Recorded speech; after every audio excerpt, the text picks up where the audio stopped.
સુરતના ડિંડોલી વિસ્તારમાં એક યુવક પર ઘાતકી હુમલો।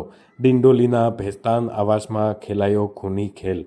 રોહિત રમાની પર ઘાતકી હુમલો। ચિકન વેચનાર ખાટકીએ ચિકન કાપવામાં હથિયારથી કર્યો હુમલો।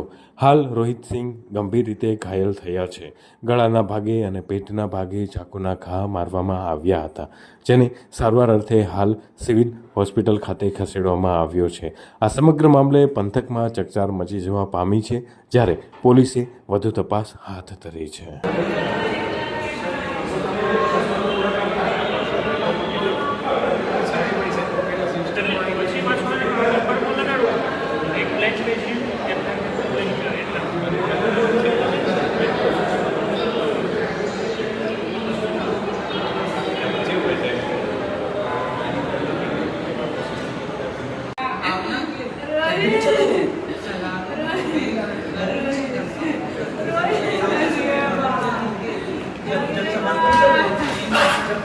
रोहित